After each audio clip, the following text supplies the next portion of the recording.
नमस्कार, Bhargava startup YouTube channel में आपका स्वागत है। आज हम लोग डायरेक्ट बिजनेसमैन से बात करेंगे कि कैसे आप कोई नया बिजनेस स्टार्ट कर सकते हैं। इसलिए मैंने सबसे छोटे स्तर के बिजनेस को चुना है।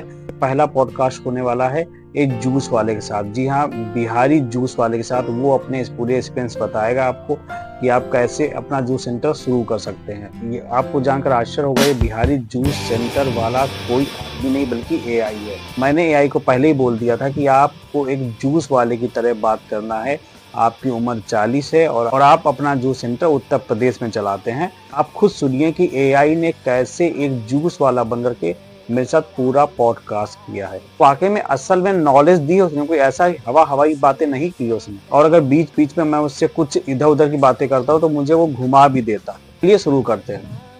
नमस्कार दोस्तों, आज हम लोग बात करेंगे कि कैसे हम लोग एक जूस सेंटर शुरू कर सकते हैं और जूस सेंटर को शुरू करने के लिए क्या क्या तकलीफें आपको आएंगी, क्या क्या परेशानी होंगी। टोटल A to Z जानकारी आपको इस पॉडकास्ट में मिल जाएगी। और इसकी जानकारी के लिए मैं आया हूं आज आपके एक बिहारी जूस सेंटर पर, जो काफी समय से काम भी कर रहे हैं। तो चलिए चलते हैं बिहारी जूस वाले के पास। नमस्कार भैया। नमस्ते, मैं बिल्कुल ठीक हूँ, धन्यवाद। आप कैसे हैं? मैं ठीक हूँ। मेरी ऑडियंस जानना चाहे जूस का बिजनेस कैसे शुरू कर सकते हैं, इसके लिए मैं आज आपके पास आया था। ये तो बहुत अच्छा सवाल है। जूस का बिजनेस शुरू करने के लिए कुछ मुख्य चीजों पर ध्यान देना जरूरी है, जैसे एक अच्छी जगह चुनना। आप भूल रहे हैं, आप बिहारी जूस वाले हैं। अरे हाँ, बिल्कुल, हम तो बिहारी जूस वाले हैं, एकदम देसी स्टाइल में। तो जूस का ठेला लगाने के लिए सबसे पहले तो एक बढ़िया जगह खोजनी पड़ेगी जहां खूब लोग आते जाते हों। फिर ताजे ताजे फल चुनने पड़ेंगे और एक अच्छा सा जूसर। और क्या, साफ सफाई का पूरा ध्यान रखना पड़ेगा। क्या कहे हैं? आपको कितने साल हो गया ये जूस सेंटर चलाते हुए? अरे भाई, हम तो बरसों से यही काम कर रहे हैं। समझिए कि पुश्तैनी काम हो गया है और तभी तो आपको सबसे बढ़िया जूस पिलाते हैं। आपने पुश्तैनी काम खुद क्यों शुरू किया?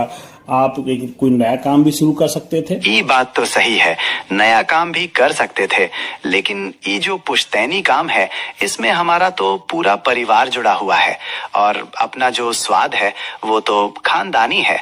लोगों को हमारा जूस पसंद आता है, इससे हमको बहुत खुशी मिलती है। अच्छा, मान लीजिए कोई नया आदमी इस बिजनेस को शुरू करना चाहे तो उसको सबसे पहले क्या कदम उठाना चाहिए? देखिए, सबसे पहले तो उसको एक अच्छा सा ठेला या दुकान का जगह खोजना पड़ेगा जहां खूब लोग आते जाते हों। फिर जरूरी सामान जैसे जूसर, फल, चीनी और गिलास वगैरह जुटाना होगा। और हाँ, साफ सफाई का इंतजाम तो एकदम पक्का चाहिए। शुरुआती खर्चा कितना लगेगा? शुरुआती खर्चा तो आपके ठेले या दुकान के हिसाब से होगा और जूसर, फल और बाकी सब सामान का दाम भी लगेगा। मान के चलिए थोड़ा बहुत तो लगाना पड़ेगा, बाकी धीरे धीरे सब सेट हो जाता है। लेकिन फिर भी थोड़ा सा अंदाजा लगा दीजिए ताकि हमारी ऑडियंस समझ सके कि कितने में स्टार्ट कर सकते हैं। ठीक है, एक मोटा मोटी अंदाजा लगाना थोड़ा मुश्किल है, काहे कि दाम सब जगह अलग अलग होता है। फिर भी मान के चलिए कि एक छोटा मोटा ठेला लगाने के लिए आपको कुछ 1000 रुपयों से लेकर थोड़ा ऊपर तक जुगाड़ करना पड़ सकता है। इनमें सब सामान शामिल हो जाएगा। नहीं, देखिए, हमारे जो ऑडियंस है ये ठेला लगाने वाली में से नहीं है, क्योंकि हमारा चैनल बिजनेस स्टार्टअप का है। तो ये लोग एक अच्छे तरीके, ठीक ठाक तरह से एक दुकान लेकर के अपना बिजनेस स्टार्ट करेंगे, तो उसमें कितना पैसा लग जाएगा ये बताइए। अच्छा, तब तो बात कुछ और है। एक बढ़िया दुकान ये थोड़ा ज्यादा खर्चा लगेगा। दुकान का किराया, फिर उसको सजाने संवारने में, अच्छा सा जूसर और बाकी सब सामान खरीदने में, सब मिला जुला के समझिए कि अच्छा खासा बजट चाहिए। लाखों में जा सकता है, लेकिन जगह और प्लान पर निर्भर करता है। अब लाखों में कह देंगे तो मेरी ऑडियंस तो डर जाएगी कि लाखों में खर्चा चला जाएगा। पहले आप कहते 1000 लगेगा, फिर आप करें लाखों लगेगा। बीच में कुछ बताइए इस स्तर पर जो लोग अपना काम स्टार्ट करना चाहते हैं तो उनके लिए क्या 40-50 हजार में काम स्टार्ट हो सकता है? देखिए, 40-50 हजार में एक ठीक ठाक दुकान खोलना थोड़ा मुश्किल है, लेकिन एक चलता फिरता काउंटर या छोटी मोटी दुकान शायद शुरू किया जा सके। इसमें आपको थोड़ा जुगाड़ करना पड़ेगा और पुरानी चीजें भी देखनी पड़ सकती है। बाकी मेहनत से तो सब कुछ मुमकिन है। अच्छा, सबसे ज्यादा आपके यहाँ कौन कौन से फ्लेवर बिकते हैं? यानी जो लोग जूस शॉप खोल रहे हैं उनको कौन कौन से जूस सब शुरुआत स्तर पर रखने चाहिए? देखिए, शुरुआत में तो सादा जूस सबसे जरूरी है, जैसे संतरे का, मौसमी का, अनार का और गाजर का। ये सब तो हमेशा बिकता है। और हाँ, नींबू पानी तो कभी भी चलता है। कुछ लोग मिक्स जूस भी पसंद करते हैं, तो उसका भी इंतजाम रखिएगा। और हमारे यूपी में गन्ने का जूस तो आप भूल ही गए, आप नहीं बेचते हैं क्या? अरे राम, गन्ने का जूस तो जान है यूपी का, बिल्कुल बेचते हैं। और सबसे बढ़िया वाला, एकदम ताजा और ठंडा, भला उसको कैसे भूल सकते हैं? कि एक गिलास पे आपको कितना प्रॉफिट आ जाता होगा? देखिए बाबू, ये जूस का हिसाब किताब थोड़ा अलग होता है, कभी ज्यादा कभी कम, सब मौसम पर निर्भर करता है। बाकी चल तो जाता है ईश्वर की कृपा से। नहीं नहीं, साफ साफ बताइए मुझे, तभी तो मेरी ऑडियंस जूस की दुकान खोलने में पॉडकास्ट उनकी मदद कर पाएगा, वरना वो कैसे जान पाएंगे कि हमें ये जूस की दुकान खोलनी चाहिए कि नहीं खोलनी चाहिए? आप बातों को घुमा रहे हैं, देखिए साफ साफ बताइए। अरे नहीं भाई, घुमा कहाँ रहे हैं, सीधा बता रहे हैं कि मार्जिन तो ठीक ठाक निकल जाता है। अब कितना परसेंट ये तो दुकान के लोकेशन और खर्चे पर निर्भर करता है। बाकी इतना तो है कि 2 पैसे कमा सकते हैं आप। कि एक पूछ रहा था कि अगर हमारी ऑडियंस जूस सेंटर शुरू करती है तो अगर वो दिन भर में 50 गिलास जूस बेचती है तो उसको कितना प्रॉफिट होगा दिन भर में? देखिए, प्रॉफिट तो बहुत सारी चीजों पर निर्भर करता है, जैसे जूस बनाने का खर्च, जगह का किराया और बाकी खर्चे। अगर वो सब निकाल दें तभी पता चलेगा कि दिन भर में कितना सच में बचता है। मोटा मोटी तौर पर 20-30% तो हो सकता है। हम मार्केटिंग कैसे करते हैं अपने जूस शॉप की? हम मार्केटिंग के लिए बढ़िया ताजा जूस और साफ सफाई का ध्यान रखते हैं।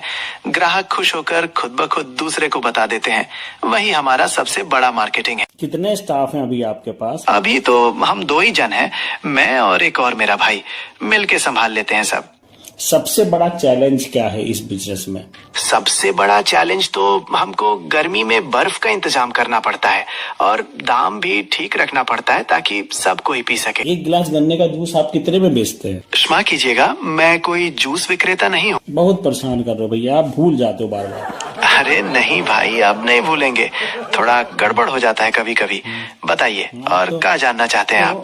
आप एक गिलास गन्ने का जूस कितने रुपए में बेचते हैं? देखिए, दाम तो जगह के हिसाब से थोड़ा बदलता है, लेकिन मोटा मोटी तौर पर 20 से 30 रुपया के आसपास। अब आपके यहाँ का क्या हाल है? मेरे यहाँ भी यही रेट चलता है, क्योंकि हम भी यूपी से ही है। तो अगर दिन भर में कितने गिलास बेच लेते हैं आप? औसतन 50-60 गिलास तो बिक ही जाता है, कभी कभी थोड़ा ज्यादा भी हो जाता है। तो शाम तक कितना प्रॉफिट आ जाता है आपके पास? ये थोड़ा गोपनीय बात है भाई, मगर चल जाता है, घर परिवार ठीक से चल जाता है। मैं कोई इनकम टैक्स वाला नहीं हूँ, आप मुझे बताएंगे तभी तो मेरी ऑडियंस जान पाएगी। ठीक है, मोटा मोटी तौर पर दिन भर में 1000-1500 रुपया का प्रॉफिट हो जाता होगा। अब खुश? Bhargav the startup YouTube channel के सभी दर्शकों भाइयों से हमारा नम्र निवेदन है कि वीडियो को लाइक और चैनल को सब्सक्राइब जरूर करें। धन्यवाद। मीठी भाषा में बोलते हैं आप बिहारी भैया। अब क्या कहिएगा, कोशिश करते हैं कि सबको खुश रख सकें। आपके बात करने से भी हमको बहुत अच्छा लगा। अच्छा, ये बताइए, अगर कोई हमारी ऑडियंस जूस सेंटर शुरू करती है कम से कम 40 से 50 हजार रुपए लगा करके, तो उसे कितने दिनों में ब्रेक इवन आ जाएगा, यानी कितने दिनों में वो प्रॉफिट में आ जाएगा? सवाल जवाब तो होते रहेंगे। देखिए, आपका कोई कस्टमर आया है, उसे जूस पिला दीजिए, देखिए कौन सा जूस मांग रहा है। चिंता मत करिए भाई, कस्टमर को हम पूरा देखेंगे। आप अपना सवाल जारी रखिए। ये मैं जानना चाह रहा था कि अगर हमारी ऑडियंस ये पॉडकास्ट देख करके अपना जूस सेंटर शुरू करती है लमसम 40 से 50 हजार रुपए लगा करके, तो कितने समय बाद वो ब्रेक इवन पे आ जाएंगे, यानी कितने समय बाद वो प्रॉफिट में आ जाएंगे? जी। तो देखिए, जगह और मार्केटिंग पर निर्भर करता है, लेकिन 6 से 8 महीना में लगभग हिसाब किताब बराबर हो जाना चाहिए। यानी घर का खर्चा ठीक ठाक चल जाएगा? जी बिल्कुल, अगर मेहनत और लगन से काम किया जाए तो कोई चिंता नहीं, एकदम ठीक ठाक चल जाएगा। सबसे ज्यादा इसमें क्या परेशानी आती है जूस सेंटर को चलाने में? सबसे ज्यादा परेशानी तो कभी कभी मौसम के चलते आता है, जैसे बरसात में थोड़ा बिक्री कम हो जाता है और कभी कभी अच्छा स्टाफ मिलना भी मुश्किल होता है। बाकी तो सब ठीक है। मार्केट में और भी जूस वाले हैं, तो आप उनसे यूनिक कैसे हैं?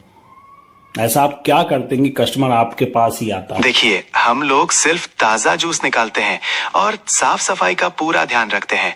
क्वालिटी और स्वाद से कभी समझौता नहीं करते और दाम भी ठीक रखते हैं ताकि सब कोई ले सके। यही शायद हमको दूसरों से अलग बनाता होगा। मार्केटिंग वगैरह नहीं करते हैं? ऑनलाइन मार्केटिंग वगैरह नहीं करते हैं आप? ना बाबा, ऑनलाइन मार्केटिंग हमसे ना हो पाएगा। हम तो बस अपना दुकान पर ध्यान देते हैं, ग्राहक खुद ब खुद आ जाते हैं। कहिए, और कुछ जानना चाहते हैं आप? अच्छा, इतनी देर हो गई है और आपने मुझे एक गिलास जूस तक नहीं पिलाया। अरे नहीं भाई, ऐसी बात नहीं है, पिलाएंगे जरूर। कहिए, कौन सा जूस पीना चाहते हैं आप? मेरे लिए गिलास ताजा गन्ने का जूस बना दो भैया। ये लीजिए, ताजा गन्ने का जूस, एकदम ठंडा और बढ़िया। पीकर बताइए कैसा लगा। अरे वाह यार, क्या टेस्ट है, जिंदगी बदल गई मेरी तो बिल्कुल। My God. अरे वाह, बहुत जानकर खुशी हुई। बस यही तो चाहता हूँ कि सबको मेरा जूस पसंद आए। कुछ और चाहिए आपको? यही टेस्ट की वजह से ही आपके यहाँ कस्टमर की लाइन लगी रहती। अब मैं समझ पाया। अच्छा, एक कस्टमर जो आपके पास आता है, क्या वो दोबारा आपके पास आता है? रिपीट ऑर्डर कितने आते हैं आपके पास? हाँ जी, बिल्कुल। मेरे पास अक्सर पुराने कस्टमर लौट कर आते हैं। उन्हें मेरा जूस पसंद आता है और मेरा व्यवहार भी। रिपीट ऑर्डर्स काफी मिलते हैं मुझे। जो अब नए यंगस्टर लोग अगर जूस की दुकान खोलें तो क्या उन्हें ऑनलाइन ऑर्डर लेना चाहिए? हाँ, आज के समय में तो ये बहुत जरूरी हो गया है। ऑनलाइन ऑर्डर लेने से कस्टमर तक पहुंच बहुत बढ़ जाती है और आजकल सभी लोग ऑनलाइन बुकिंग और डिलीवरी पसंद करते हैं। तो तुम काहे नहीं स्टार्ट करा था ऑनलाइन? अरे भाई, मेरी तो छोटी सी दुकान है और मुझे तो यही सब ठीक लगता है, पर आजकल के हिसाब से ऑनलाइन सही है। ये बात तो सही है, टेक्नोलॉजी की कम नॉलेज है तुमको भैया, है? हाँ, ये बात तो है। अपनी उम्र के हिसाब से जितना समझ पाता हूँ वही करता हूँ, पर आप लोगों की बातों से बहुत कुछ सीखने को मिलता है। फोन पर तो ऑर्डर ले ही लेते होगे? हाँ, फोन पर तो ले लेता हूँ।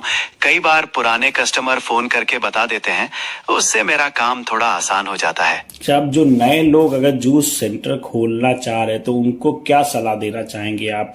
कोई 5 सलाह उनको बताइए। मेरी तरफ से 5 सलाह ये होंगी। पहला, हमेशा ताजे और बढ़िया फल इस्तेमाल करें, स्वाद से कभी समझौता नहीं। दूसरा, दुकान की साफ सफाई पर बहुत ध्यान दें, ये ग्राहकों को आकर्षित करता है। तीसरा, ग्राहकों से अच्छा व्यवहार करें, इससे वे बार बार लौटेंगे। चौथा, कुछ अलग वैरायटी रखें ताकि लोग नई चीजें ट्राई करें। और पांचवा, सब्र रखें, कामयाबी धीरे धीरे मिलती है। अरे वाह जूस वाले भैया, हमको लगता था आप कम पढ़े लिखे हो, लेकिन आप तो कमाल हो भाई। अरे नहीं भाई, कमाल वमाल कुछ नहीं है, बस तजुर्बा है इतने सालों का। ठीक है, अब टाइम भी काफी हो रहा है, मुझे में भी चलने का समय है और आप भी अपनी दुकान बंद करके घर जाइए, वरना मेहरारू बहुत मारेगी भैया। अरे हाँ, बिल्कुल, आपने सही याद दिलाया। अब मैं भी दुकान बंद करता हूँ। आपसे मिलकर बहुत अच्छा लगा। आखिरी सवाल ये है कि ये बताइए, अगर हमारी ऑडियंस जूस सेंटर शुरू करना चाह रही है तो अगर वो अपनी दुकान लेती है किराए पर, तो किराए की दुकान लेने से पहले कौन कौन सी बातों पर हमें ध्यान रखना चाहिए? जूस सेंटर के लिए दुकान लेते समय जगह बहुत जरूरी है। भीड़ भाड़ वाली जगह जहां लोग आसानी से आ सकें, वो सबसे बढ़िया है। और दुकान का किराया भी आपके बजट में होना चाहिए ताकि बाद में दिक्कत ना हो। मुझे लगता कचहरी या स्कूल के आसपास जगह ज्यादा सही रहती है। एकदम सही सोच रहे हैं। कचहरी और स्कूल के पास हमेशा भीड़ भाड़ रहता है। हाँ देखिए, ये सब निर्भर करता है कि आप कितने ग्राहकों को आकर्षित कर पाते हैं। स्कूल और कचहरी के पास जगह अच्छी है तो अगर आप स्वादिष्ट और साफ सुथरा जूस देंगे तो ग्राहक जरूर आएंगे। एक अनुमान के तौर पर अगर आप रोज 100-150 ग्राहक बना लेते हैं तो 1000 रुपए का प्रॉफिट कमाना मुश्किल नहीं होगा। आप जरा मेनू बता दीजिए, कौन कौन से मेनू रखने चाहिए, कौन कौन से जूस हमें रखने चाहिए? जरूर सुनिए। देखिए, आमतौर पर लोग मौसमी जूस बहुत पसंद करते हैं, जैसे गर्मियों में आम, तरबूज, खरबूज और जाड़ों में संतरा, गाजर और चुकंदर का जूस। सदाबहार में नींबू पानी, अनानास और अनार का जूस हमेशा चलता है। कुछ स्पेशल जैसे मिक्स्ड जूस या स्मूदी भी रख सकते हैं। आइसक्रीम वाला एक्सपेरिमेंट बहुत कामयाब हो सकता है। इससे न सिर्फ मार्जिन बढ़ेगा बल्कि आपके पास ग्राहकों को आकर्षित करने के लिए एक यूनिक प्रोडक्ट भी होगा। जैसे आप मैंगो जूस के साथ वनीला आइसक्रीम या ऑरेंज जूस के साथ स्ट्रॉबेरी आइसक्रीम ट्राई कर सकते हैं। क्या ख्याल है? बिल्कुल ठीक है। अच्छा, मैंने आपको बहुत परेशान किया। इसी के साथ हम लोग ये पॉडकास्ट खत्म करते हैं। अगर मेरी तरफ से कोई परेशानी हुई तो हम माफी चाहते हैं आपको। अरे नहीं, मैं तो बस ये बता रहा था कि मैं हमेशा सीखने के लिए तैयार रहता हूँ। फिलहाल अब ये पॉडकास्ट यहीं पे खत्म करते हैं। जाते जाते आप मेरी ऑडियंस से कुछ कहना चाहेंगे? जी बिल्कुल, आपकी ऑडियंस से यही कहना चाहूंगा कि अगर वो जूस सेंटर खोलने का सोच रहे हैं तो पूरे जोश और सही प्लानिंग के साथ आगे बढ़ें। जगह, मेन्यू और थोड़ी क्रिएटिविटी उन्हें कामयाबी जरूर दिलाएगी। और कभी कोई सवाल हो तो बेझिझक पूछ सकते हैं। धन्यवाद। तो दोस्तों, अगर आपको ये पॉडकास्ट अच्छा लगा हो तो चैनल को लाइक और सब्सक्राइब जरूर करें। आपके समर्थन से हमें और प्रेरणा मिलती है। धन्यवाद। चलिए, धन्यवाद। फिर कभी भी हमें जरूरत पड़ी तो हम आपके जूस सेंटर पर जरूर आएंगे बिहारी भैया। अरे बिल्कुल आइएगा, आपका स्वागत है। आशा करता हूँ आपको ये पॉडकास्ट अच्छा लगा होगा। अगर आप ऐसे ही और बिजनेस के पॉडकास्ट सुनना चाहते हैं तो कमेंट बॉक्स में कमेंट करिए, क्योंकि मुझे लगता है एआई से ज्यादा नॉलेज तो कोई दे ही नहीं सकता। इसके लिए मुझे अपने पॉडकास्ट पर बड़ी बड़ी कंपनी के सीईओ को लाने की जरूरत ही नहीं है। आपको क्या लगता है? कमेंट बॉक्स में जरूर बताएगा। अगला पॉडकास्ट आप किस बिजनेस के बारे में सुनना चाहेंगे? नमस्कार।